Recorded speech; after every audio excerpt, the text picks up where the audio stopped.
नमस्कार दोस्तों, आज हम 10वीं में जो सांख्यिकी हैं समांतर माध्य, माध्य का बहुलक, उनके सूत्रों का अच्छे से स्मरण कर सकें। अभी 10वीं बोर्ड में जो अपना मैथ्स का पेपर है उसके लिए एक छोटा सा प्रयास करते हैं। आप देख लीजिए, x बार यानी समांतर माध्य,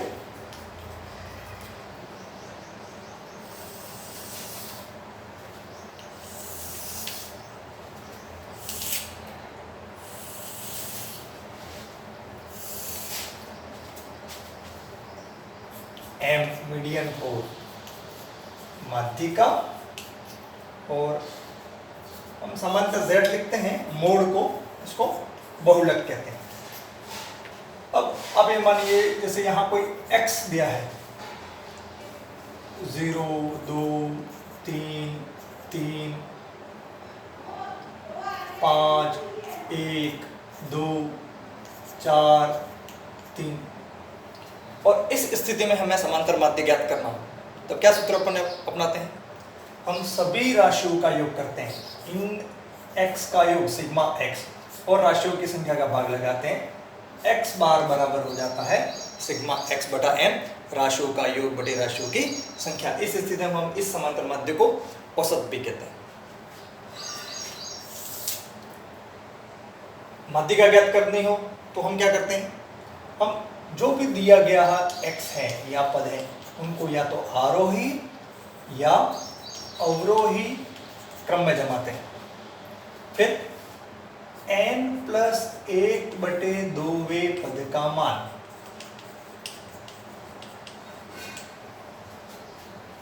एक दो तीन चार पाँच छः सात आठ में 9 पद है, 9 और 1 10, 10 का आधा 5, पांचवें पद। लेकिन इन सबको हमको पहले आरोही क्रम में जमाना पड़ेगा, फिर जो पांचवा पद आएगा उसका मान माध्य का हो जाएगा।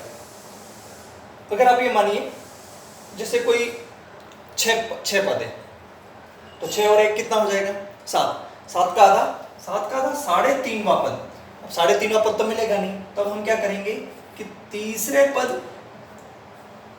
पद और चौथे पद पे जो मान हो, तीसरे पद पे जो मान हो, चौथे पद पे जो मान हो, उन दोनों पदों के मानों का योग करेंगे और उसमें बटा 2 कर देंगे, मतलब तीसरे और चौथे पदों के मानों का औसत। बहुलक का मतलब होता है जिसका लक बहुत हो, जो सर्वाधिक बार आया, जिसकी आवृत्ति अधिक हो। जैसे यहाँ ज्यादा क्या दिख रहा है? 1 2 3 बार 3 आया तो ये बहुलक हो जाएगा, सर्वाधिक आवृत्ति वाला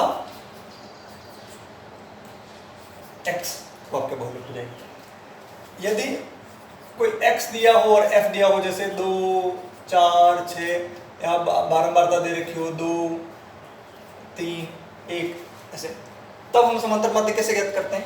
तब हम fx करते हैं, f इंटू x करते हैं,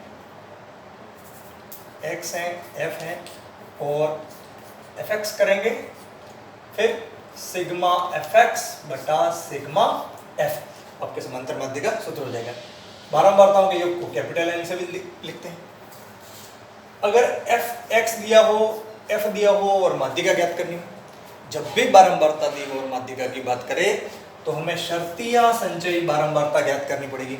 यहाँ जो भी बारंबारता हो 1 2 3, उनका क्रमशः जोड़ना पड़ेगा, 1 और 2 3 3 3 6 इस प्रकार से। फिर हम क्या करेंगे? m बराबर n बटा 2, जो बारंबारताओं का योग है और यह संचय बारंबारता जो लास्ट है उसमें 2 का भाग लगाकर से ठीक बड़ी CF के संगत जो x का मान आएगा, जैसे इसके बटा 2 जो आया उससे ठीक बड़ी संचय बारंबारता का जो x में मान होगा वो आपके माध्य का होगा। बहुलक में x और f दिया हो तो देख लीजिए, सर्वाधिक बारंबारता जिसकी हो, सर्वाधिक बारंबारता के संगत किसका मान? x का मान, जिसकी बारंबारता अधिक हो बहुलक हो जाएगा।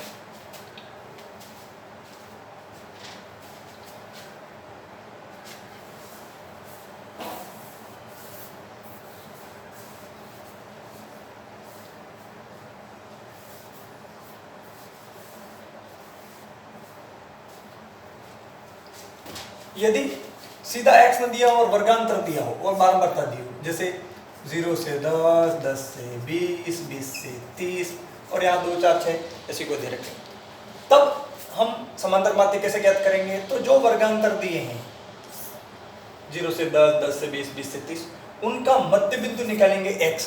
कैसे? निम्न सीमा और उच्च सीमा का योग करेंगे। 0 और 10 कितना हुआ? 10, 10 का आधा 5, फिर इधर 15, फिर इधर 25। इस प्रकार से निम्न सीमा प्लस उच्च सीमा बटा 2 करके हम मध्य बिंदु निकालेंगे। x आ गया, वापिस ये f है और हम जानते हैं f और x हो तो फिर क्या करेंगे? f इंटू x, और यहाँ सिग्मा fx बटे सिग्मा f वो आपके समांतर माध्य का सूत्र हो जाएगा। अगर वर्गांतर दिया हो, बारंबारता दी हो और माध्यिका ज्ञात करनी हो, मैं पूर्व में बता चुका हूं कि बारंबारता दी हो, माध्यिका की बात करते हैं तो संचयी बारंबारता तो निकालनी ही पड़ेगी। फिर हम करेंगे m बराबर n बटा 2 बराबर से ठीक बड़ी CF के संगत। अब हम n/2 से ठीक बड़ी संचयी बारंबारता के संगत f में तो देखना है नहीं, यहां जाएंगे तो जो पहले x मिलता था अब आपको एक पूरा ग्रुप मिलेगा, उसको कहते हैं माध्यिका वर्ग। वो आपको जो 20, 30, 30, 40, 50 जो मिले उसको लिख करके फिर माध्यिका बराबर हो जाएगा L प्लस n बटा 2 माइनस CF बटा F इंटू I, इसको H जो लिखो। अब L क्या है? माध्यिका वर्ग की निम्न सीमा। n बटा 2 बारंबारताओं के योग का आधा। CF माध्यिका वर्ग जो हमने निकाला है उसके पहले वाले वर्ग की संचयी बारंबारता। F माध्यिका वर्ग की स्वयं की बारंबारता और I क्या है? इन वर्गों का गैप। जैसे ये 10, 10 दिख रहा है।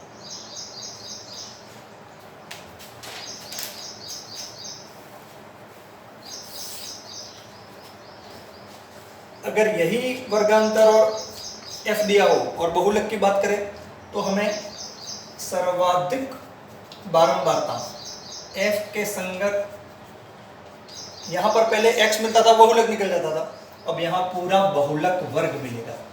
बहुलक वर्ग वो जो 20 से 30 ऐसा कुछ अभी आ गया, तब बहुलक का सूत्र हो जाएगा z बराबर या बहुलक बराबर L plus F1 minus F0 बटा 2F1 minus F0 minus F2 into I। L बहुलक वर्ग की निम्न सीमा, F1 बहुलक वर्ग की खुद की बारंबारता, तो F1 के ऊपर F0 उसके पूर्व वर्ग की बारंबारता और F2 क्या है? बहुलक वर्ग के नीचे वाले वर्ग की बारंबारता। I usual gap of the class interval, sorry class interval.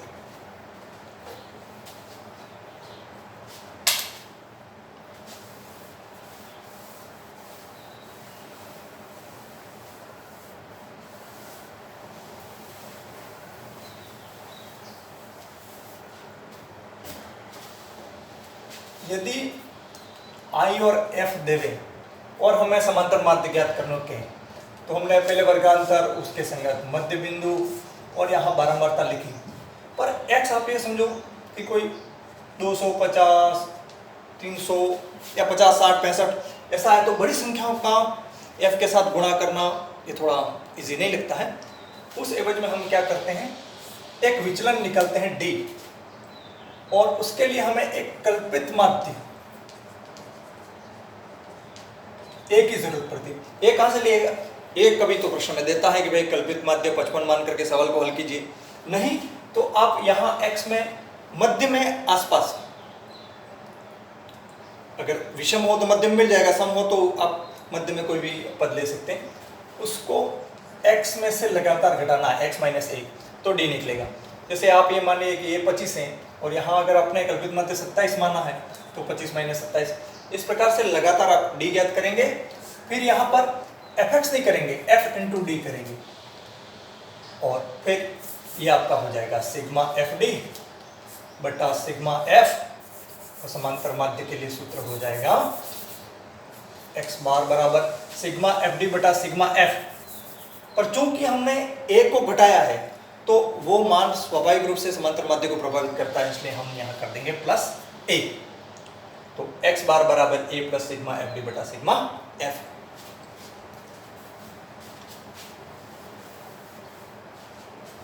कभी कभी ये d ऐसा मिलता है कि 25, 35, 45, जैसे 5-5 का भाग जा रहा हो, या फिर 500, 600, 700, 100 का भाग जा रहा हो। अगर किसी समान संख्या का भाग जाता हो सब में, और हम d को और इजी बना सकते हैं, तो वहां उसको कहा जाएगा आपके u। उसमें आपका जो d है, उसमें जिस पद का लगातार भाग जा रहा उसको बटा h कर देंगे। फिर हम fd भी नहीं करेंगे, जितने भी u आएंगे उसमें करेंगे f इंटू यू। तो आपका समांतर माध्य का सूत्र हो जाएगा सिग्मा एफ यू बटा सिग्मा एफ। चूंकि आपने सभी पदों में h का भाग लगाया था, वो स्वाभाविक रूप से समांतर माध्य प्रभावित हो गया, इसलिए उसका वापस गुणा करना पड़ेगा। और चूंकि आपने a घटाया है तो वापस a भी जोड़ना पड़ेगा। तो इस प्रकार से ये सूत्र हो गया x बार बराबर a plus sigma F you बटा सिग्मा एफ इंटू एच। धन्यवाद। आप सबको गणित की परीक्षा के लिए बहुत बहुत शुभकामनाएं। जय हिंद, जय भारत।